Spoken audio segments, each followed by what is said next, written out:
सुभान अल्लाह। आऊज़ु बिल्लाहि मिनश शैतानिर रजीम बिस्मिल्लाहिर रहमानिर रहीम। बारान रहमत। आज न्यूज़ की सहरी ट्रांसमिशन में मैं हूं आपका मेज़बान सैयद शहरियार आसिम। आज हम 28वीं सहरी की निशस्त में मौजूद हैं और पता ही नहीं लगा ये महीना, ये बाबरकत महीना किस तरह गुजर गया। आज जिस मौजू पर हम बात करेंगे वो है लालच और हिर्स। हिर्स करने वाले इंसान का मसला ये होता है कि उसके पास चाहे दुनिया की तमाम चीज़ें आ जाएं लेकिन फिर भी उसकी ख्वाहिशात ख़त्म नहीं होती। और लालच करने वाला शख्स जब हर चीज़ की लालच करने लगता है तो उसको दूसरों से हसद होने लगती है और हसद के बारे में हम आपको पहले भी बता चुके हैं। हज़रत अली रज़ी अल्लाह ताला अन्हा का कौल है कि हसद करने वाले के लिए बस यही सज़ा काफ़ी है कि जब तुम खुश होते हो तो ये गमगीन हो जाता है। हिर्स और लालच से क्या नुकसानात होते हैं, इस्लाम इस बारे में क्या कहता है, ये आज की निशिस्त में हम जानेंगे। हमारे साथ मौजूद हैं मुफ्ती मोहसिन साहब। अस्सलाम वालेकुम। अस्सलाम वरहमतुल्लाहि वबरकातुहू। अपने मेहमानों से आपका तारुफ कराऊं। हमारे साथ मौजूद हैं डॉक्टर आमना, डायबिटिक कंसल्टेंट है, पहले भी हमारी निशिस्तों में आ चुकी हैं। अस्सलाम वालेकुम, आपको खुशामदीद कहते हैं। वालेकुम सलाम। हमारी दूसरी मेहमान एजुकेशनिस्ट है फरजाना इकबाल। अस्सलाम वालेकुम, आपको खुशामदीद कहते हैं। अपनी निशिस्त को आगे बढ़ाते हैं और नातखानी के फ़राइज़ अंजाम देने के लिए हमारे साथ मौजूद हैं मोहम्मद शकील। इनसे दरख्वास्त करूँगा कि नाते शरीफ पेश करें। अल्लाहुम्मा सल्ली अला सय्यिदिना व मौलाना मुहम्मद व अला आलि सय्यिदिना व मौलाना मुहम्मद। ज़मीन मैली नहीं होती, ज़मन मैला नहीं होता। ज़मीन मैली नहीं होती, ज़मन मैला नहीं होता। ज़मीन मैली नहीं होती, ज़मन मैला नहीं होता। मोहम्मद के गुलामों का कफन मैला नहीं होता। मोहम्मद के गुलामों का कफन मैला नहीं होता।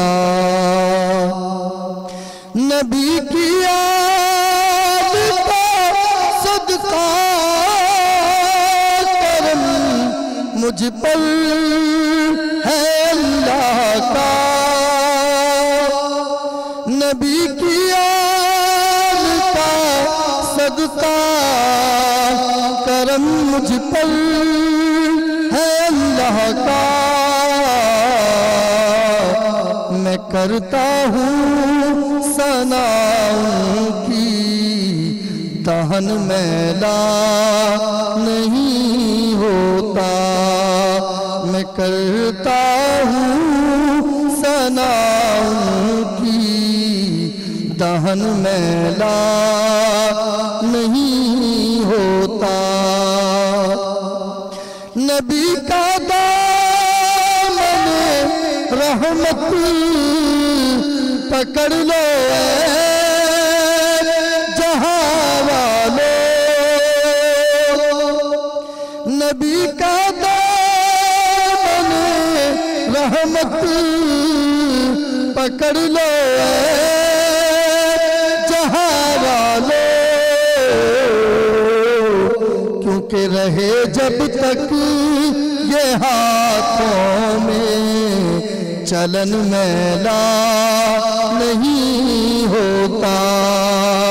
रहे जब तक ये हाथों में चलन मैला नहीं होता।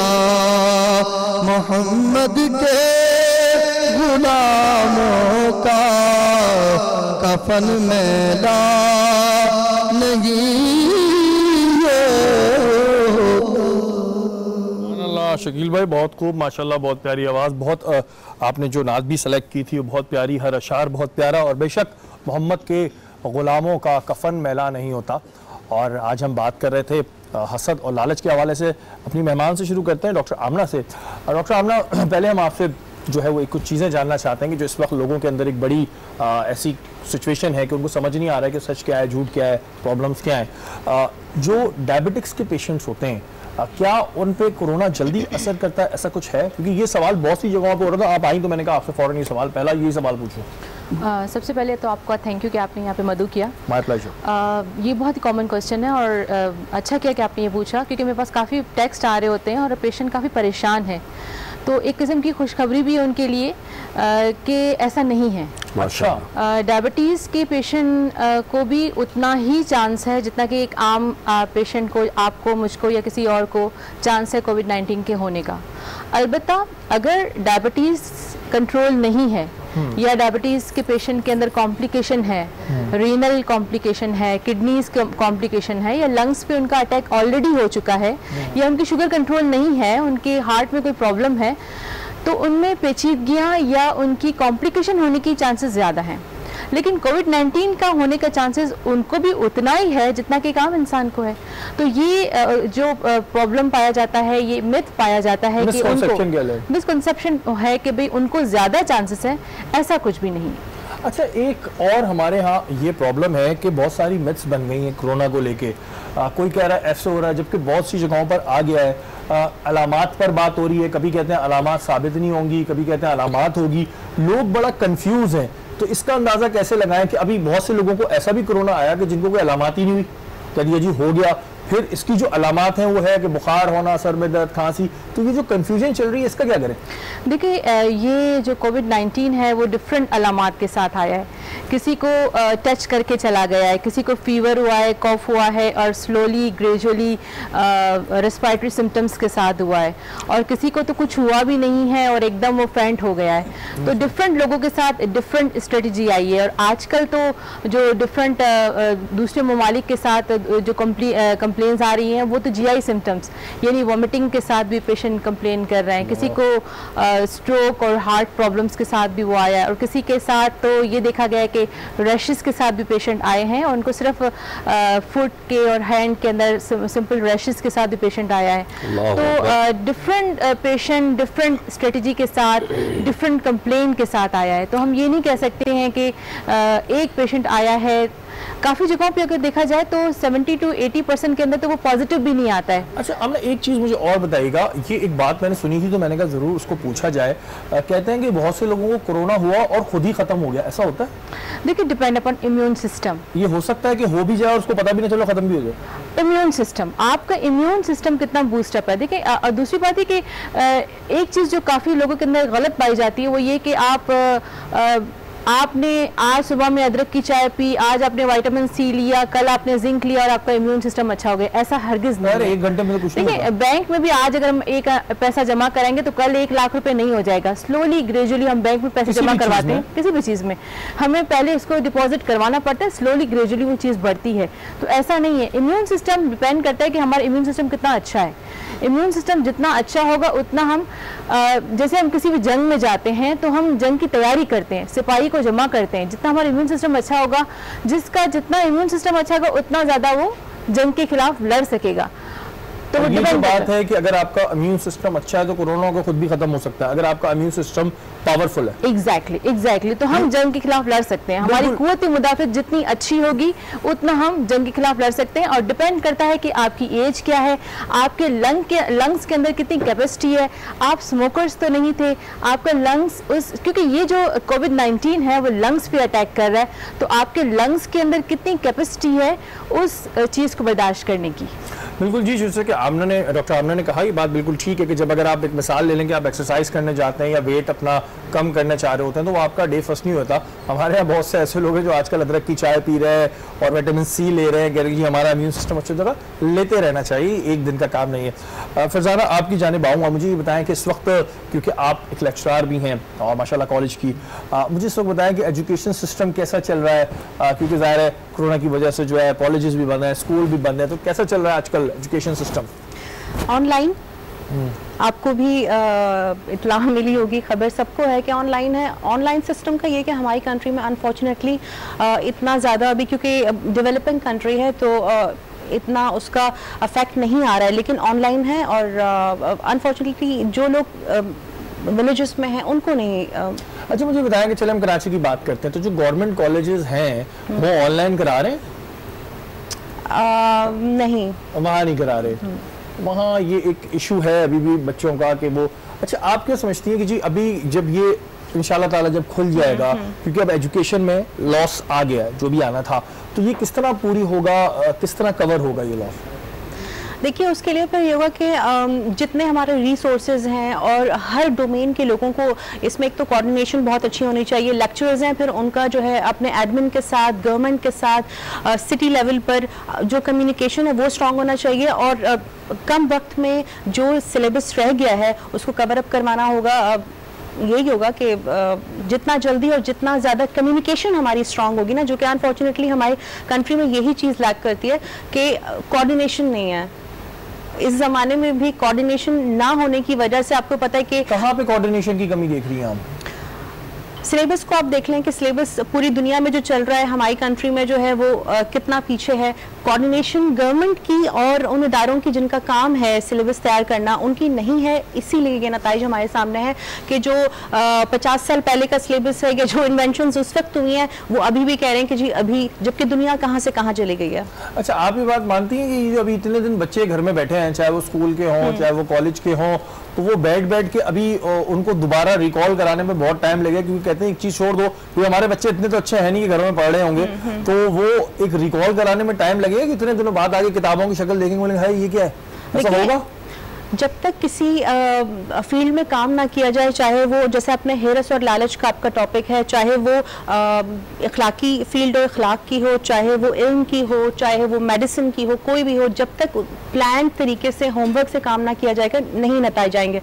बच्चों को अगर इस वक्त में हम तवज्जो दें, पेरेंट्स का इसमें बहुत कंट्रीब्यूशन है, टीचर्स का है कि उन का टाइम टेबल बना लें। आजकल के बच्चों का एक ये थोड़ा सा मिसकंसेप्शन है कि ओवरनाइट जो है वो सब कुछ उनको मिल जाए।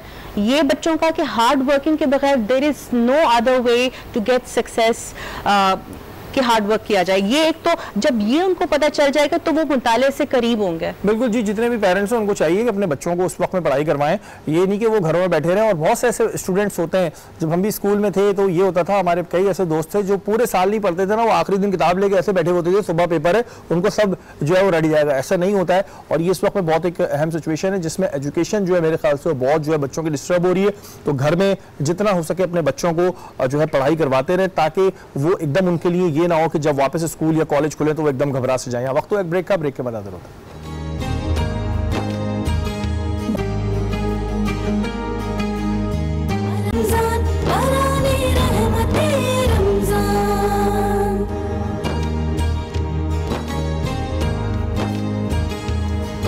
बाराने रहमत आज न्यूज़ की सहरी ट्रांसलेशन में एक बार फिर आपको खुशामदीद कहते हैं और इस वक्त हम मौजूद हैं सोबिया के साथ। अस्सलाम वालेकुम। वालेकुम अस्सलाम। सोबिया कैसी हैं आप? अल्लाह का शुक्र, आप बताएं। मैं बिल्कुल ठीक हूँ जनाब। क्या सूप बना रही हैं आज आप? नहीं, आज सूप नहीं बन रहा। फिर क्या बना रही हैं? हमारी एक थाई डिश बन रही है। Thai dish? जी। ओफो, अच्छा थाई डिश में क्या राइस है? बाउल बन रहा है। बेसिकली इसका नाम इसलिए रखा गया क्योंकि प्याले में सर्व होता है। ठीक है। हाफ में हम राइस रखते हैं और हाफ में हम ग्रेवी रखते हैं। ठीक है। तो इसको फिर मिक्स करके खाते हैं। और इसके इंग्रेडिएंट क्या है? इंग्रेडिएंट ये है, हमने बीफ ले लिया, बीफ को मैरिनेट कर लिया कॉर्नफ्लावर, क्रश चिली फ्लेक्स से, ब्लैक पेपर और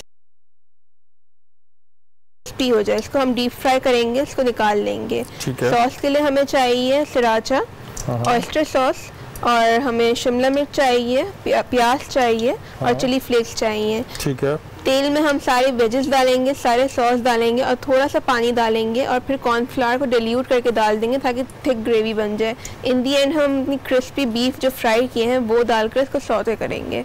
जो राइस है उसमें मैं राइस को भी बॉईल कर रही, नॉर्मल जो हमारा नमक डाल के होता है। इसको स्ट्रेन करने के बाद हम जो ऑयल लेंगे उसमें फ्रेश गार्लिक डालेंगे, सोया सॉस डालेंगे, ब्लैक पेपर और चावल को जो है हम स्टर फ्राई कर लेंगे। ठीक है। इसको हम हाफ बाउल में राइस डालेंगे, हाफ में ग्रेवी डालेंगे, हमारे थाई राइस बाउल तैयार हो जाएगा। थाई राइस बाउल इन्होंने सारे खाने खिला दिया हमें। उन्होंने कहा चलो थाई राइस भी खिला दो। ये स्पाइसी होते हैं? कैसे होते हैं? ये स्पाइसी होता है। स्पाइसी होते हैं, चलें जी, फिर तो हमें बिल्कुल अच्छे लगेंगे। अपनी नशिस्त को हम आगे बढ़ाते हैं और नातखानी के फराइज अंजाम देने के लिए हमारे साथ अब्दुल्ला खादरी मौजूद हैं। इनसे दरख्वास्त करूंगा कि नाते शरीफ पेश करें। वाह क्या जूदो करम गए शगबत हा तेरा, वाह क्या जूदो करम गए शगबत हा तेरा, नहीं सुनता ही नहीं मांगने वाला तेरा, नहीं सुनता ही नहीं मांगने वाला तेरा, तेरी मेराज में लाता है रज़ा उसे को शफी, तेरी मेराज तेरी मेराज में लाता है रज़ा उसे को शफी, जो मेरा गौस, जो मेरा गौस, जो मेरा गौस है और ला बेला बेटा तेरा, वाह क्या जू दो करम है शगबत हा तेरा। सुभान अल्लाह। अपनी नशिस्त को शुरू करते हैं और हमारा आज का मौजू है हिर्स और लालच। मुफ्ती साहब, आपसे मैं जानना चाहूँगा कि हिर्स और लालच के बारे में इस्लाम क्या कहता है? औज़ु बिल्लाहि मिनश शैतानिर रजीम, बिस्मिल्लाहिर रहमानिर रहीम। क़ाल अल्लाहु तआला फ़िल क़ुरान मजीद अलहाकुमुत तकासुर हत्ता ज़ुरतुमुल मक़ाबिर। कुरान हकीम फ़ुरक़ान हमीद ने वाज़े तौर पर इरशाद फरमाया कि तुम्हारे माल के हिर्स ने तुम्हें गाफिल कर दिया, बेशक, हत्ता कि तुम कब्रों तक जा पहुँचे। यानी अल्लाह ताला वाज़े इरशाद फरमा रहा है कि इंसान, हिर्स कहते हैं अरबी में लालच को, जैसे इंग्लिश में ग्रीड कहते हैं। तो हिर्स से मुराद यही है कि अल्लाह ताला ने वाज़े फरमाया कि तुम्हारे माल ने, तुम्हारी हिर्स ने तुम्हें गाफिल कर दिया। किससे? अल्लाह ताला की रहमत से, अल्लाह ताला की मोहब्बत से, अल्लाह की इबादत से। और तुम दुनिया को जमा करने लग गए, उसकी लालच में लग गए, उसके हविस में लग गए। और जब तुम हिर्स हो गए दुनिया की तरफ तो तुम कब्रों तक पहुंच गए। अब इससे मुराद क्या है? हुजूर अकरम सल्लल्लाहु अलैहि वसल्लम इरशाद फरमाते हैं कि इंसान का ये हाल है, हदीस पाक में, कि अगर उसके पास 2 वादियाँ हों सोने की भरी हुई, बिल्कुल, हुजूर फरमाते हैं अगर 2 वादियाँ सोने से भरी हुई हों तो इंसान चाहेगा मुझे तीसरी वादी भी मिले। बिल्कुल ऐसा ही है। तो आपने देखा होगा, मिसाल तो आज दुनिया का ये आलम है, आपने देखा बहुत से नाम घर हैं, सोना मिल रहा होता है। अगर 5 तोला कोई जीत गया तो बोलता है यार मुझे 10 तोला भी मिल जाए। तो ये ख्वाहिश होती है, जो मिल गया उसकी शुक्र अदा नहीं कर रहा, तड़प ये होती है कि और मिल जाए। खूब से खूबतर की तलाश तो बहुत अच्छा है, लेकिन खूब से खूबतर में जो लालच आ जाता है ना, जो हिर्स आ जाता है, जो तमा जिसे कहते हैं, वो तमा, वो लालच इंसान को गुमराहियत की तरफ ले जाती है। इसलिए फरमाया गया कि जो इंसान ऐसा फिल अंजाम देता है कि कोशिश करता है कि मुझे एक वादी मिली है तो दूसरी मिल जाए, दूसरी मिल जाए, तीसरी मिल जाए, चौथी, तो ये है हिर्स, इसे कहते हैं लालच। और ऐसा शख्स, इसके बारे में कुरान ने वादे कर दिया कि ये वो लोग हैं जो, इनका हाल क्या है कि हुजूर ने फरमाया इनकी पेट को, यानी हवस को, हिर्स को कब्र की मिट्टी ही भर सकती है और कुछ नहीं। अब सोचें आप कि अल्लाह के रसूल वादे फरमा रहे कि, क्योंकि असल में इंसान की जो ख्वाहिशात है ना, जैसे वांट्स कहते हैं, वो अनलिमिटेड हैं, लामहदूद हैं। इंसान ये भी चाहता है ये गाड़ी लिए, मिसाल तो अगर रक्शे वाला है वो चाहेगा मैं गाड़ी ले लूँ, गाड़ी वाला है वो चाहेगा मैं लैंड क्रूजर ले लूँ। अब लेना कोई मुदायका नहीं, लेकिन उस लेने में हराम और हलाल की तमीज मिल जाना, बिल्कुल, ये बहुत बड़ा गुनाह है। और आज का जो दौर है ना शहरी भाई, खुदाई की किस्म यही है, इंसान भूल गया है कि मुझे ये काम लेना है ना, हासिल करना है, वो हलाल जराए को छोड़कर बस उसको वो चीज़ पानी है, तो वो हराम और हलाल दोनों चीज़ का। मुफ्ती साहब, इसमें एक हमारा माशरा भी इन्वॉल्व है। हमारे यहाँ अगर किसी को पता होगा कि सपोज ये बंदा हराम कमाई कमाता है, सरकारी इदारे में है तो रिश्वत लेता है या किसी के साथ 2 नंबरी करके पैसे कमा रहा है, हम उसको बुरी नज़र से नहीं देखते, हम उसको इज्जत देते हैं, अरे वाह सर, क्योंकि हमें ये कि इसके पास पैसा है। हमारी भी तो गलती है ना कि हमने हराम कमाने वाले को बुरी नज़र से देखना ही छोड़ दिया। बात फिर वही आ गई ना, खौफ खुदा जिसे किसे कहते हैं। असल में सामने वाले के अंदर तो खौफ खुदा निकल गया और हमने भी नाउजुबिल्लाह झूठे खुदाओं को अपने अंदर बना लिया है। मिसाल के तौर पे हम भी उसे ही मानते हैं या उसकी इज्जत करते हैं जिसके पास गाड़ी हो, माल हो, पैसा हो, शोहरत हो। मैं फिर आपसे कहूंगा कि कोई गधे गाड़ी वाले के लिए खड़ा नहीं होगा, उसी के लिए खड़ा होगा लैंड क्रूजर। अब आप उसने किस जराए से कमाएं, चाहे अच्छे जराए से कराएं या बुरे जराए से कराएं, लेकिन हमें यही देखना है शरीफ भाई कि अल्लाह ने हमें जो कानून दिया है, क्या उस कानून के तहत जो उसने पैसा कमाया हलाल तरीके से कमा के अमीर बनाएगा। अच्छा, जिन्होंने हराम तरीके से पैसा कमाया हुआ हो, क्या उनसे अच्छे अखलाक से मिलना चाहिए? क्या उन्हें इस बात का एहसास नहीं दिलाना चाहिए कि भाई जो तुम्हारे पास है तुमने 2 नंबर कमाया है? उनको एहसास दिलाने का हुक्म है। बिल्कुल है, क्यों नहीं है। अगर आप समझते हैं कि मिसाल के तौर पे कोई हराम कमा कर बोल रहा है कि मैं ये आपके लिए तोहफा लाया हूं, बल्कि हुक्म ये है कि उसका तोहफा लौटा दो। क्यों लौटा दो? कि वो तुम्हारे लिए, वो तोहफा तुम्हारे लिए जायज नहीं है कि उसने जो माल कमाया, जो उसने माल कमाकर तुम्हें तोहफा दिया, तुम्हें मालूम है, अगर तुम्हें नहीं मालूम है लेकिन तुम्हें मालूम है कि ये हराम जराए से है, तो तुम पर हक नहीं कि वो तोहफा तुम इस्तेमाल करो। अच्छा, और हराम की जो कमाई कमाते हैं, जो कुर्बानी करते हैं, क्या वो कबूल होती है? फिर भाई वही बात है कि देखिए, इन सलाती व नुस्खी, मेरी नमाज, मेरी कुर्बानी, ये सब अल्लाह के लिए, कबूल करना ना करना अल्लाह की ज़ात है। लेकिन हराम कमाई से कमाया हुआ कुर्बानी का जानवर अल्लाह के यहाँ कबूल नहीं होता, याद रखिएगा। बिल्कुल जी, हमारे यहाँ ये एक चीज़ बहुत होती है कि हमें पता होता है कि इस बंदे के पास जो पैसा है कहाँ से है, लेकिन हम खुद शायद वो पैसा हासिल करने के लिए उसकी बहुत खुशामद करते हैं, उसके आगे पीछे घूम रहे होते हैं, जबकि ये हुक्म है कि उसको इस बात का एहसास दिलाया जाए कि तुमने जो पैसा कमाया है वो 2 नंबर तरीके से कमाया है। लेकिन आज के माशरे में ये हो गया है कि जिसके पास ऐसी चीज़ होती है हम उससे बड़ा इंप्रेस हो रहे होते हैं। हमारा मसला पता है क्या है, हम देखते हैं हमेशा ऊंचाई की तरफ, हम कभी नीचे नहीं देखते। हम उन लोगों को नहीं देखते जिनके हाथ नहीं है, जिनके पैर नहीं है, जिनकी आंखें नहीं है, जिनकी जबान नहीं है। नहीं, हमने देखना किसको है, जिसके पास गाड़ी है, जिसके पास बंगला है, जो फॉरेन टूर्स कर रहे हैं। भाई अगर उनकी तरफ एक दफा देख लोगे ना तो पता लग जाए कि तुम कितने मालदार हो। माशाल्लाह। डॉक्टर साहब आपकी जानिब आऊंगा, ये मुझे बताइएगा जो शुगर है तो ये बड़ा खतरनाक मर्ज है कि जिसमें ज़ाहिर है अगर आपको कोई इंजरी हो जाए तो वो रिकवर होने में टाइम लेती है। ये बेसिकली होती क्यों है? एक तो होता है कि जी छोटे बच्चों को होती है कि कहते हैं जी फैमिली से लग गई, जेनेटिक जिसको हम कहते हैं। वैसे शुगर होने की वजहें क्या होती हैं? कुछ लोग कहते हैं कि ज़्यादा सोचने से भी शुगर होती है, थोड़ा सा बताएं कि शुगर होती क्यों?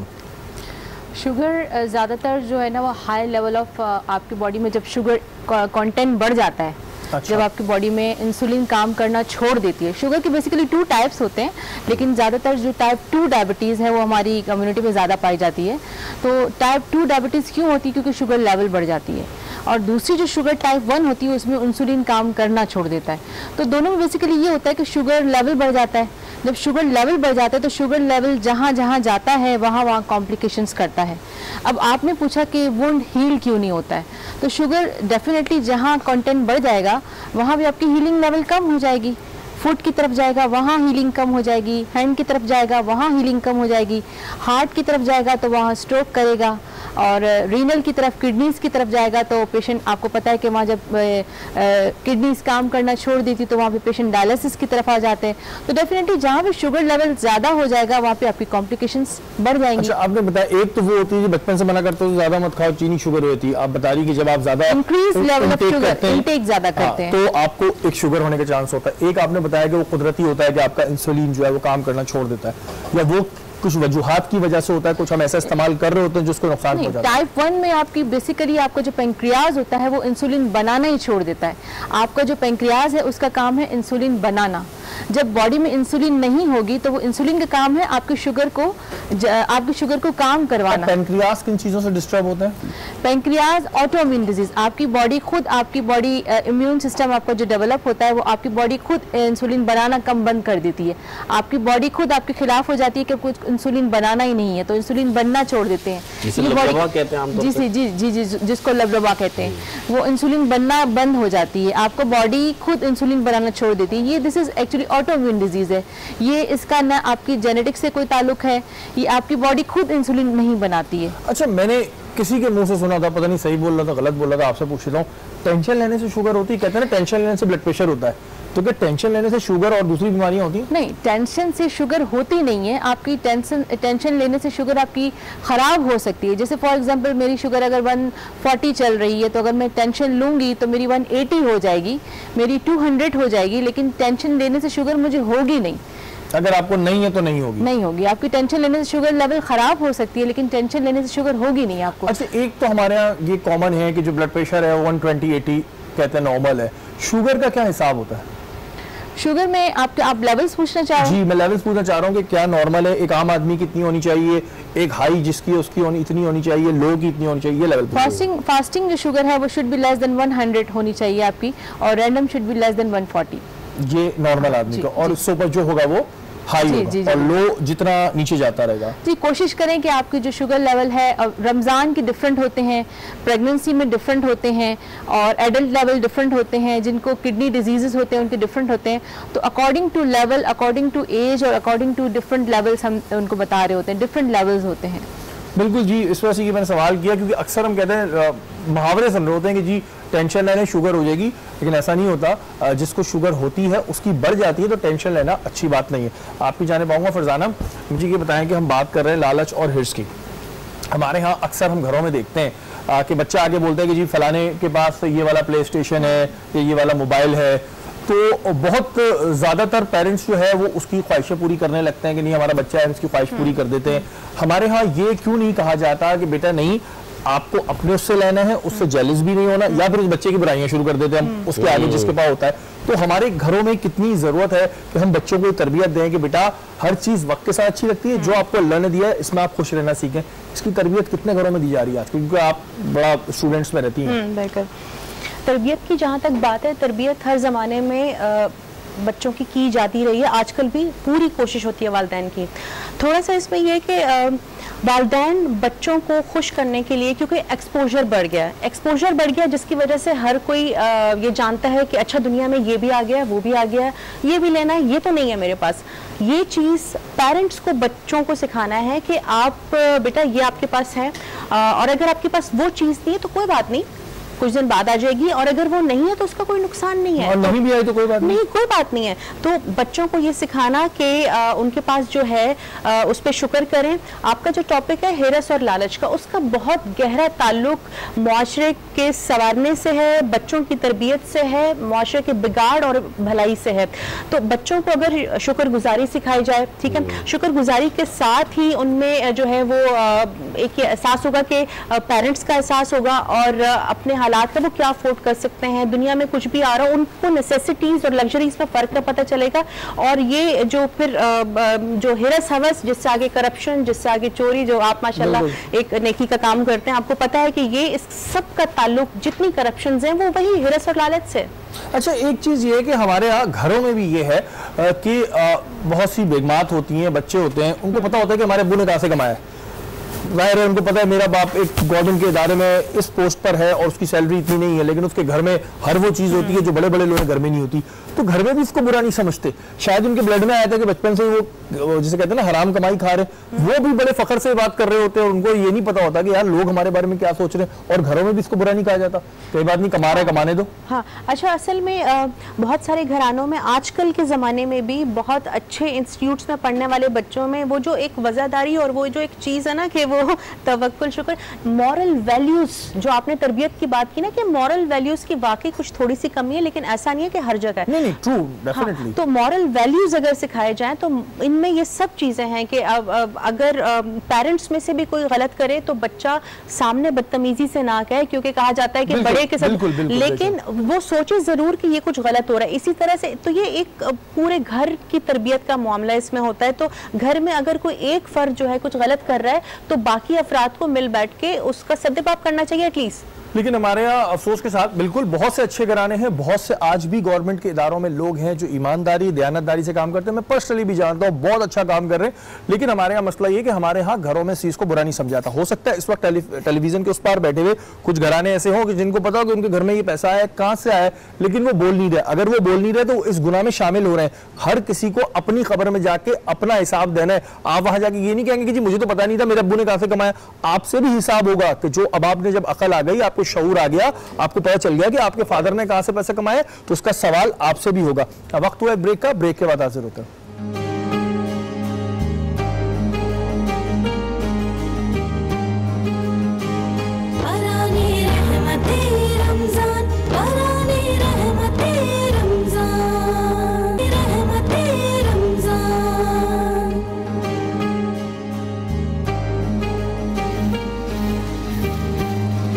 बाराने रहमत आज न्यूज़ की सहरी ट्रांसलेशन में एक बार फिर आपको खुशामदीद कहते हैं। और बड़ी ज़बरदस्ती स्पाइसी खुशबू एक होती है ना, स्पाइसी खुशबू आ रही है इस वक्त में और तैयार हो चुके हैं जनाब। जी बस इसको हम सर्व करेंगे बाउल में हाफ हाफ करके। अरे वाह, बिल्कुल ऐसी स्पाइसी खुशबू आ रही है ना, आप यकीन मानिए आप रोटी से भी खा सकते हैं, है ना। अगर खाना चाहे तो खा सकते हैं, देसी स्टाइल है। देसी स्टाइल में आप रोटी से भी खा सकते हैं। अच्छा ये बताएं ड्रिंक क्या बना रहे हैं? ड्रिंक आज हम बना रहे हैं ABC जूस। ABC जूस जी, ये क्या होता है जी? ये बड़ा फेमस जूस है जो हेल्थ, जो ज्यादा जिनको अपनी हेल्थ कॉन्शियस होते हैं वो होते हैं। A फॉर एप्पल, ठीक है, B फॉर बीटरूट और C फॉर कैरेट। ओके, ठीक है। और इसमें जाता है आपका मिंट लीव्स और लेमन। बस इसको हम ब्लेंड करते हैं और अच्छे से इसको स्टेन कर लेते हैं और जो फ्रेश जूस होता है वो पीते हैं। बेसिकली ये होम्योग्लोबिन के लिए, ब्लड सेल्स के लिए बड़ा अच्छा रहता है, ब्लड प्योरीफाइंग के लिए बहुत अच्छा होता है। तो जो हेल्थ कॉन्शियस होते हैं वो बहुत ज़्यादा इसको पीते हैं। वाह भाई जी डॉक्टर आमना, ऐसा ही है कि ABC जूस जो है ये हेल्थ होमोग्लोबिन बनाता है? बिल्कुल बढ़ाता होगा, अगर उन्होंने कह दिया तो बढ़ाता होगा। एक्चुअली इसमें जैसे बीट रूट कोई है, no एप्पल है, argument। कैरेट है। ये हमारी वैसे जो शेफ है, ये आपको पता है ये डॉक्टर भी हैं, ये सारे मशवरे दे रही हैं। फील्ड की माहिर होती होंगी ना। अच्छा जी, तो ये जो बनेगा तो इसमें टेस्ट ज्यादा किसका आ रहा होगा? तीनों का बराबर आएगा क्योंकि हमने तीनों चीजें ज्यादा ली। एप्पल ज्यादा लेंगे, एप्पल 2 लिया है, बीट रूट 1 कैरेट और 1 कप ऑफ मिंट लीव्स लिया है और 1 लेमन लिया, ताकि उसमें थोड़ा सा जो फ्लेवर है वो अच्छा रहे और उसका कलर भी रिफ्रेशिंग रहे। बिल्कुल जी, कलर रिफ्रेशिंग है, नई नई चीजें पिला रही हैं जी हमें। ये ABC जूस और पता नहीं क्या क्या इनके नाम होते हैं, लेकिन होते नो डाउट बहुत अच्छे हैं। हमारी निशिस्त में मोहम्मद शकील साहब हमारे साथ मौजूद हैं। बड़ी खूबसूरत आवाज़ है, अभी भी आपने सुनी है। इनसे दोबारा दरख्वास्त करूंगा कि नाते शरीफ पेश करें। अल्लाहुम्मा सल्ली अला सय्यिदना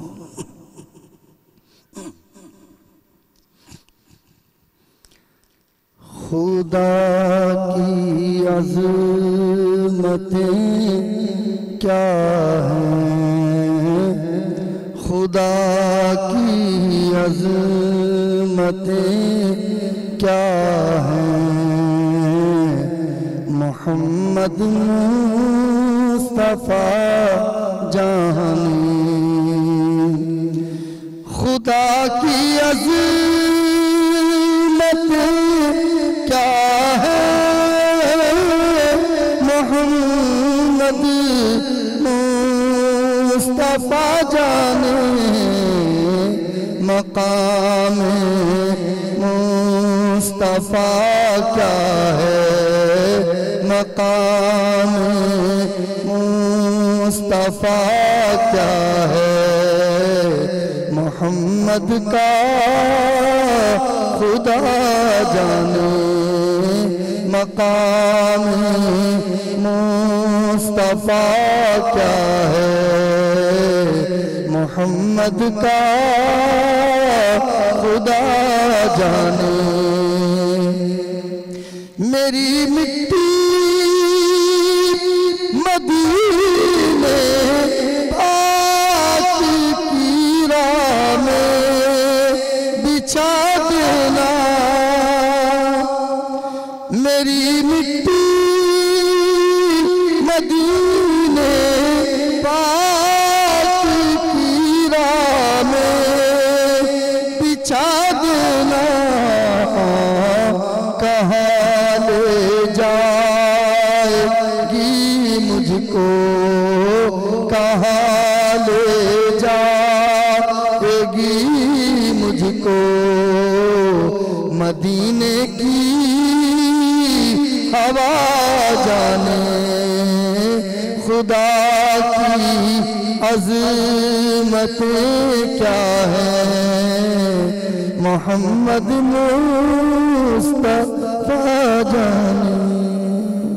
अल्लाह, शकील भाई बहुत खूब, माशाल्लाह, बहुत प्यारी आवाज़। और इसी तरह हमारी नशिस्तों को खूबसूरत बनाने में ऐसे जो हमारे नातक़ा होते हैं, इनका एक बड़ा किरदार होता है। अल्लाह ताला इन सबको खुशियाँ अता फरमाए। मोहसिन भाई, ब्रेक से पहले हम बात कर रहे थे कि सवाल तो उन बच्चों से भी होगा जो अब बड़े हो गए और उनके घर में जो है पैसा जो है वो दूसरे तरीके से आया है। अच्छा, हमारे यहाँ एक मसला है कि हम नकल कह लें या हिर्स कह लें, नकल कर ली उसकी या हिर्स कर ली। हमारे यहाँ हम अच्छे कामों में क्यों हिर्स नहीं कर रहे होते? क्या हिर्स का वर्ड तो मैं नहीं कहूँगा, या नकल का कह लें, किन मुकामात पे जायज़ है? देखिए, हुजूर अकरम सल्लल्लाहु अलैहि वसल्लम की हदीस है, हरीस का लफ्ज़ जो इस्तेमाल हुआ है, इसका मतलब ये नहीं कि लालची के लिए इस्तेमाल हुआ। हरीस से मुराद ये है कि इंसान खुद आगे बढ़ने की कोशिश करता है एक चीज़ को पाने के लिए। हुजूर अकरम सल्लल्लाहु अलैहि वसल्लम की हदीस है कि हरीस 2 तरह के हैं। एक वो हरीस जो इल्म दीन या इल्म हासिल करने के लिए निकलता है और वो इल्म हासिल करते करते अल्लाह का कुर्ब पा लेता है, बेशक ये भी हरीस है। एक वो हरीस है जो दुनिया की मोहब्बत में निकलता है और दुनिया की मोहब्बत निकलते निकलते अल्लाह की मोहब्बत से, अल्लाह ताला की करवाई से वो दूर चला जाता है। एक ये भी हरीस है। और इस हरीस के बारे में हुजूर ने फरमाया कि कभी भी इस हरीस की जो तलब वो पूरी नहीं हो सकती, इसकी लालच बढ़ती चली जाएगी। तो हिर्स जो है ना, इसका मतलब ये है कि जो अल्लाह की रहमत के लिए किया जाए काम, चाहे वो इल्म नाफे हो, चाहे वो आपका कमाना ही क्यों ना हो, लेकिन उसमें अल्लाह की रज़ा शामिल है, तो वो आप हरीस कुछ भी हो। इस्लाम ने ये नहीं कहा कि आगे बढ़ने मना कर दिया हो या कोई ख्वाब देखना मना कर दिया हो या किसी चीज़ को पाने की तलब ना हो। ये एक शियार है कि अगर अल्लाह ने एक मोमिन को कुव्वत दी है, वो किसी चीज़ को तलब करता है पाने की। लेकिन फिर वही बात करूँगा, तलब पाने में ये हराम हलाल का ख्याल। आदि है। फिर दूसरी बात, बहन ने एक बड़ी प्यारी बात की कि शुक्र का जो मादा है ना वो बहुत जरूरी है कि इंसान के पास जो चीज है ना वो उस पर शुक्र अदा करे। इसको कहते हैं कनात पसंदी। क्या कहते हैं? कनात कहते हैं जो अल्लाह ने दिया है बंदा उस पर राजी रहे।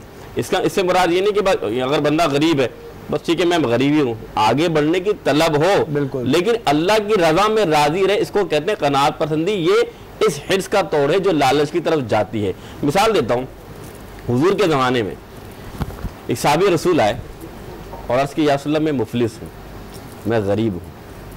तो हुजूर ने बैतुल माल से 2 जानवर 2 ऊँट अदा कर दिए। तो जब घर लेके गए तो आपने जैसा भी बहन ने कहा कि घर वालों की जो रोल होता है बड़ा इंपॉर्टेंट होता है। तो जब घर गए तो बीवी ने देखा कि 2 जानवर लेकर आए, 2 ऊँट लेकर आए। फरमाया कहाँ से लाए? फरमाया बैतुल माल से लाया हूँ, क्योंकि हुजूर को मैं बताया हुजूर मैं मुफलिस हूँ। तो हुजूर ने मुझे अतिया कर दिया। तो बेगम ने कहा तुम कहाँ से मुफलिस हो? तुम कहाँ से मुफलिस हो? क्या अल्लाह ने तुम्हें 2 हाथ नहीं दिए? क्या अल्लाह ने तुम्हें कुव्वत नहीं दी? जाओ कुल्हाड़ी उठाओ, जंगल जाओ, लकड़ी काटो, उसे बेचो, तो मुफलिस तो नहीं हो। तो फिर फरमाया जाओ ये वापस जाओ देकर आओ और अर्ज करना या रसूल अल्लाह मुफलिस नहीं है। अब वो वापस जब लेके गए और अपनी बेगम के अल्फाज अल्लाह के रसूल के सामने दोहराए या रसूल अल्लाह हम मुफलिस नहीं, तो हुजूर ने फरमाया जिस औरत को जन्नती देखना है उसकी बीवी को देख ली। मालूम क्या चला कि असल बात ये कि जो बहन ने कही ना कि घर में बड़ा फुकदान है। मिसाल तो उसने ऐसा सूट खरीदा है तो तुम मुझे ला के दो, अब वो ला के कहीं से भी दे, जाहिर सी बात है। तो इसी तरह शुक्र अदा करना मर्द का भी काम है, शुक्र अदा करना औरत का भी काम है, ये खत्म हो जाएगी। और बिल्कुल जी ये वाली जो बात है ना कि जी खवातीन का रोल बहुत अहम होता है कि अगर आप ज़ाहिर अपने शौहर से और बातें भी मनवा लेती है ना, मैं उनके लिए बात कर रहा हूँ कि जिनके शौहर ये काम कर रहे हैं। मैं बार बार इस वजह कह रहा हूँ कि हो सकता है कि स्क्रीन पे बैठा हुआ सुन रहा हो, ये मत कह दीजिएगा और अपने दिल को इत्मीनान दे दीजिएगा कि यार ये जो बंदा बोल रहा है खुद बहुत हराम कमाता होगा। मैं बता रहा हूँ ना, ये थिंकिंग होती है और अपने आप को मुतमईन कर लिया भाई मैंने मेरी खबर का हिसाब देना है, आपने अपनी खबर का हिसाब देना है। इस वजह से मेरा काम है आपको तलखीन करना, मैं नहीं कर रहा, मैं तो कुरान और सुन्नत की रोशनी में मुफ्ती साहब जो बता रहे हैं वो आप तक पहुंचा रहा हूँ, मैं पहुंचाने का जरिया हूँ।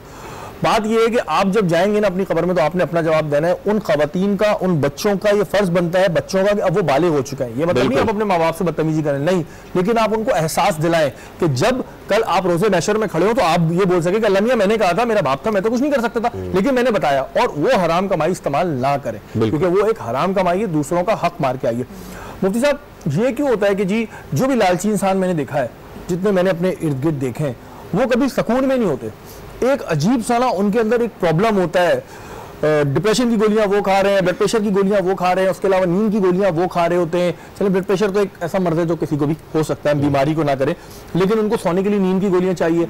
अगर उसके बरक्स हम देखते हैं कि ऊंचे महलों में सोने वाले नींद की गोलियां खा रहे हैं और एक झोपड़ी में जिसके पास कुछ नहीं हो ऐसी नींद सो रहा होता है कि देख के उसको होता है कि यार ये कैसे सो रहा है। हदीस पाक का हुक्म बयान करता हूँ और ये बात देखिए, अल्लाह ताला बरकत को उठा लेता है। अल्लाह ताला बिल्कुल, अल्लाह ताला उस माल से बरकत को उठा ले। बरकत क्या है? थोड़ा हो 10 अफराद मिलके खा लें, ये बरकत है, और ज्यादा हो और चंद अफराद भी मिलके खाएं फिर भी कम पड़ जाए। और ये इसकी एक मिसाल ये दे दूं कि भाई आप जितनी भी लालच करते हैं ना, इसकी छोटी सी मिसाल देखिए, आपके अगर दुनिया खाना रख के ना आपका मैदा खराब कर दो, डॉक्टर भी बैठेंगे आपके लिए वो खाना जहर है, आप नहीं खा सकते। अगर अल्लाह मियां ने आपका मैदा खराब कर लिया तो भाई इतनी दौलत कहाँ लेके जाओगे। डॉक्टर मैं आपकी जानिब आऊँगा, बात हो रही है लालच पे। जैसे आप हैं, आप एक इदारा चलाती हैं, मैं उधर आया भी हूँ, और उधर डॉक्टर आमना जो है वो गरीबों का इलाज करती हैं, बहुत कम पैसों में करती हैं, ये मेरी आंखों देखी बात है, और रश होता है, और मतलब जितनी क्वालिफाइड है, ये एक ऐसे इलाके में बैठती हैं जहाँ पे एक आम डॉक्टर भी ना बैठे, लेकिन भी बैठती हैं। वहीं बरक्स ऐसे डॉक्टर भी हैं जो लालच करते हैं, पेशेंट्स के सारे टेस्ट करा लेंगे, उनको पता होगा उसको उसकी जरूरत नहीं है, अपनी SOPs बता के फिर कई जगहों पे तो ऑपरेशन थिएटरों में रखते हैं, बिला वजह ऑपरेशन कर देते हैं। वो कौन लोग हैं जहां डॉक्टर्स फ्रंट लाइन पे खड़े हुए काम कर रहे हैं, जहां उनकी इज्जत को सल्यूट करने का दिल चाहता है, वहीं ऐसे भी डॉक्टर हैं, उनके अंदर इतनी लालच क्यों आती है कि जी सारा कमा के क्या करना उन्होंने। मुझे इस बात पे बहुत अच्छा सा एक वाक़या याद आता है, अगर आपके पास टाइम हो तो सुना दूँ। अब्बू ने मुझे बताया था वो वाक़या कि जुनैद बगदादी का एक वाक़या है कि उन्होंने कहा कि खुलूस अगर सीखना है तो जुनैद बगदादी कहता है कि मुझे बाल कटवाने जाना था और मैं जब मुझे खुलूस सीखना था तो मैं एक नाई के पास गया, वहाँ पे एक कस्टमर बैठा हुआ था, तो मैंने कहा कि अल्लाह के नाम पे मेरे पास पैसे नहीं है, मेरे बाल काट दो। तो उसने उस कस्टमर को उठाया और मुझे बिठा दिया, कहा कि अल्लाह के नाम पे वो बाल कटवाने आया है, आज फर्स्ट टाइम अल्लाह के नाम पे कोई आया है, और उसने उस कस्टमर को हटाकर मुझे बिठा दिया और उसने अल्लाह के नाम पर बगैर पैसों पे मेरे बाल काटे। जब जुनैद बगदादी कहता है कि जब मैं बड़ा हो गया, सूफ़ी बन गया, जब मैं उसके पास दोबारा आया तो उसको कहा कि तुमने मुझे पहचाना मैं कौन हूँ? तो उसने कहा कि नहीं। कहा मैं वही हूँ जिसके तुमने अल्लाह के नाम पे बाल काटे थे, आज बताओ तुम उसकी एवज़ मुझसे क्या मांगोगे?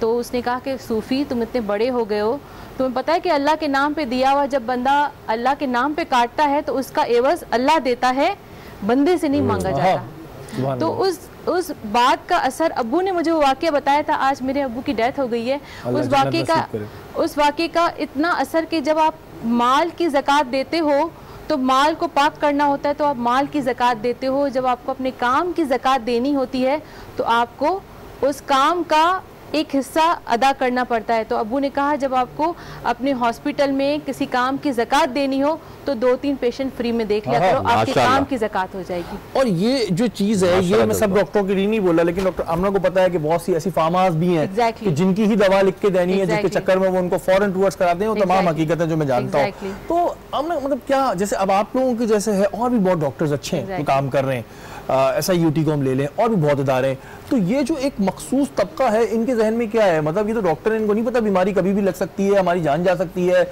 अल्लाह देख रहा है। तो फिर इतने मौज़िब पेशे में पढ़े लिखे लोग अगर ये काम करें तो बड़ा दुख होता है। आप ये देखें ना, जब आपको एक पेशेंट आकर ये कहता है कि डॉक्टर साहब मैं मुसल्ले पे बैठा हुआ था और मैंने सजदा किया और मुझे आपका चेहरा याद आ गया और मैंने आपको दुआ दी, तो आपके लिए क्या ये चीज़ काफ़ी नहीं है? मैं काबे पे गया, मैंने उम्रा किया और काबे पे नज़र पड़ी और आपका चेहरा याद आ गया और मुझे आपकी, तो क्या आपके लिए ये दुआ काफ़ी नहीं? तो जब आप ये चीज़ें देखते हैं तो आपको दुनियावी चीज़ें भूल जाती हैं। तो जब ये चीज़ें, जब आपको इन चीज़ों की आदत पड़ती जाती है तो फिर दुनियावी चीज़ें आपको कम लगने लगती है। तो जिसको उसका चस्का पड़ गया फिर ये चीजें, तो बात ये है कि आपको क्या, आपकी प्रायोरिटीज क्या हैं? दुनिया आपकी प्रायोरिटी है या फिर दीन आपकी प्रायोरिटी है? बिल्कुल जी, ये चीज़ इसी वजह से पूछी कि हम ये देखते हैं कई जगहों पे डॉक्टर्स ये करते हैं, प्राइवेट हॉस्पिटल्स ये करते हैं, लेकिन कहीं बहुत अच्छा काम भी हो रहा होता है, कहीं यही जो है फ्री में भी इलाज करते हैं। उसकी बड़ी मिसाल हमारे सामने बैठी है। फरजाना, आपकी जानिब आऊँगा। असातिज़ा हमारे लिए एक बहुत एहतराम रखते हैं, हमें यहाँ तक पहुँचाने में असातिज़ा का एक बड़ा रोल होता है। वहीं हम कुछ ऐसे असातिज़ा भी देखते हैं माजरत के साथ जो लालच करते हैं। लालच इस तरह करते हैं कि जी स्टूडेंट को ठीक है प्राइवेट उसमें दे के पढ़ा लेंगे, अच्छे अच्छे कोचिंग सेंटर में पढ़ा देंगे, लेकिन जो सरकारी इदारे में अगर उनका स्कूल चल रहा है या कॉलेज चल रहा है वहाँ पे नहीं करना। इसी तरह चीटिंग करवा देते हैं। कई जगह हम देखते हैं बड़े बड़े सेंटर्स जहाँ पढ़ते हैं वहीं कुछ असातिज़ा भी होते हैं जो पैसे लेकर आ रहे होते हैं। जहाँ एक पेशा ये इतना महज़ब है वहाँ ऐसे लोग कैसे एग्जिस्ट कर रहे हैं? अच्छा देखिए, इंसान अपने पेशे में वही काम करता है, वही कारकर्दगी दिखाता है जैसा वो होता है। क्योंकि बहुत से लोग कहते हैं कि फलाना तो बहुत पढ़ा लिखा है, वो ऐसे कैसे कर रहा है।